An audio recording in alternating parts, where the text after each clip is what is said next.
Assalamualaikum warahmatullahi wabarakatuh. Halo anak-anakku, siswa-siswi kelas 3 yang saya cintai. Bagaimanakah kabar kalian pada hari ini? Semoga kalian senantiasa sehat walafiat. Siswa-siswi yang sedang sakit atau sedang tidak enak badan, mudah-mudahan segera diberikan kesehatan dan kesembuhan sehingga bisa beraktivitas seperti sedia kala. Kemudian Pak Rifan juga berharap semoga kalian senantiasa bergembira dan tetap semangat mengikuti pembelajaran jarak jauh dari rumah. Baik anak-anakku, siswa-siswi kelas 3, tidak terasa kita sudah memasuki pekan keempat atau minggu yang keempat ya, untuk tahun ajaran baru 2020-2021 ini. Itu artinya pembelajaran kita saat ini sudah memasuki pembelajaran di subtema 4 atau subtema tentang pertumbuhan dan perkembangbiakan tumbuhan. Maka pada hari ini, pada kesempatan kali ini, Pak Rifan akan melanjutkan pelajaran kita, yaitu pelajaran di tema 1, subtema 4, dan pembelajaran 1, yaitu tentang perkembangbiakan tumbuhan. Jadi di kesempatan ini saya akan jelaskan cara-cara perkembangbiakan tumbuhan, yaitu perkembangbiakan alami dan perkembangbiakan buatan ya. Kemudian tumbuhan apa saja yang berkembang biak secara alami dan bagaimanakah cara perkembangbiakannya. Kemudian di akhir pembelajaran nanti kita akan sambung pembelajaran itu dengan materi tentang gambar dekoratif atau mozaik dari potongan dedaunan. Nah, mari kita belajar bersama-sama. Untuk mengawalinya, mari kita berdoa memohon kepada Allah Subhanahu wa taala, Tuhan yang Maha Esa, agar kita diberikan ilmu yang bermanfaat, yang berguna bagi kehidupan kita pada masa sekarang dan masa yang akan datang. Berdoa menurut agama dan kepercayaan masing-masing. Berdoa mulai.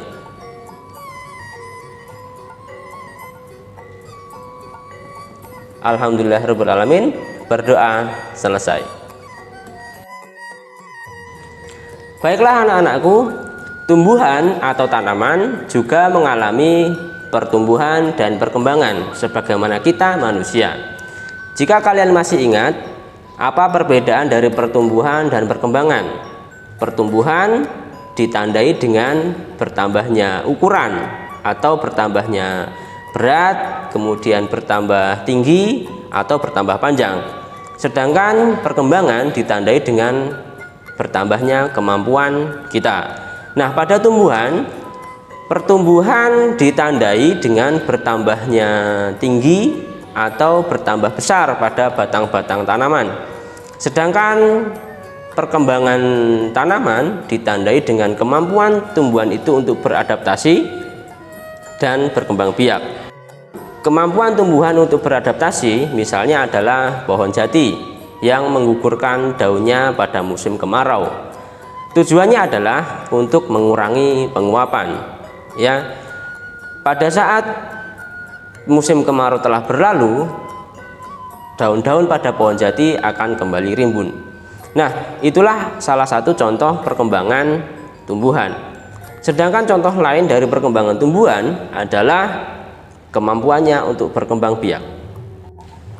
Baiklah anak-anakku, sekarang saya akan jelaskan perkembangbiakan pada tumbuhan.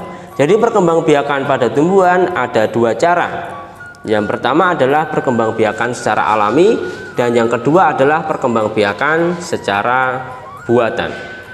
Perkembangbiakan secara alami adalah perkembangbiakan yang dilakukan oleh tumbuhan itu sendiri tanpa bantuan siapapun. Nah, perkembangbiakan secara alami pada tumbuhan terjadi pada bagian-bagian tumbuhan sebagai berikut. Yang pertama adalah biji, ya. Jadi tumbuhan berkembang biak dengan bijinya. Kemudian yang kedua, tumbuhan berkembang biak dengan tunas. Kemudian yang ketiga, tumbuhan berkembang biak dengan umbi.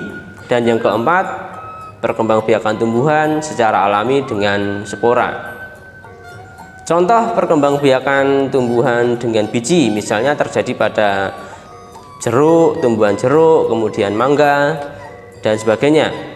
Kemudian perkembangbiakan tumbuhan dengan tunas misalnya adalah terjadi pada tumbuhan-tumbuhan yang tumbuhnya secara bergerombol, misalnya pada pisang, kemudian pada bambu dan lain-lain ya.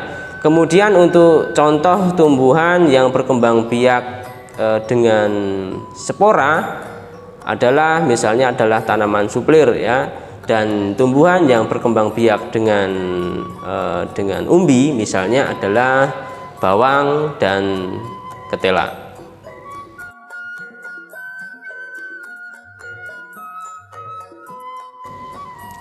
Kemudian cara yang kedua, perkembangbiakan secara buatan, yaitu perkembangbiakan tumbuhan yang dilakukan dengan bantuan manusia. Tujuannya adalah perkembangbiakan secara buatan ini lebih cepat daripada perkembangbiakan secara alami. Contohnya adalah pada perkembangbiakan pohon mangga misalnya. Lebih cepat dilakukan dengan bantuan manusia daripada tumbuh dengan bijinya. Nah, adapun perkembangbiakan secara buatan ini ada 3 cara. Yang pertama adalah dengan cangkok, kemudian yang kedua adalah dengan stek atau okulasi, dan yang ketiga adalah dengan cara merunduk. Baiklah anak-anak, sekarang mari kita pelajari 3 cara perkembangbiakan secara buatan ini atau perkembangbiakan yang dibantu oleh manusia. Yang pertama adalah mencangkok. Mencangkok adalah perkembangbiakan tumbuhan yang dilakukan dengan cara mengupas kulit batang tumbuhan, kemudian menutupnya dengan tanah agar batang tersebut tumbuh akar. Setelah tumbuh akar, barulah ditanam di dalam tanah. Contoh dari tumbuhan yang dikembangbiakan dengan cara mencangkok adalah tumbuhan-tumbuhan yang memiliki kambium, misalnya adalah pohon mangga atau pohon jambu biji ya. Itu cara mencangkok. Kemudian yang kedua dengan cara stek atau okulasi. Stek atau okulasi atau menyetek ya, kita sebut menyetek adalah cara perkembangbiakan tumbuhan dengan cara menanam bagian atau potongan dari tumbuhan itu. Jadi contohnya adalah pada perkembangbiakan pohon ketela atau singkong ya. Itu kita bisa memotong batang pohon ketela itu, kita potong, kemudian kita tanam potongan tersebut ke dalam tanah ya. Nanti juga akan tumbuh. Kemudian yang ketiga dengan cara merunduk. Perkembangbiakan merunduk ini adalah perkembangbiakan yang dilakukan pada tanaman yang bercabang panjang ya, dengan cara merundukkannya ke tanah. Nah, perkembangbiakan dengan cara merunduk ini bisa dilakukan untuk tanaman misalnya adalah tanaman sirih atau tanaman stroberi. Baiklah anak-anakku, supaya kita lebih mudah untuk memahami bagaimana perkembangbiakan tanaman, maka kita gunakan bagan perkembangbiakan tanaman sebagai berikut. Jadi perkembangbiakan tumbuhan ada 2 cara, yaitu dengan cara alami dan dengan cara buatan. Untuk cara alami adalah perkembangbiakan yang dilakukan sendiri oleh tumbuhan itu sendiri ya, dan dapat berasal dari bagian-bagian tumbuhan seperti biji, tunas, umbi, dan spora. Kemudian untuk perkembangbiakan buatan itu dilakukan dengan teknik perkembangbiakan seperti cangkok, stek, dan merunduk. Mudah-mudahan bisa dipahami.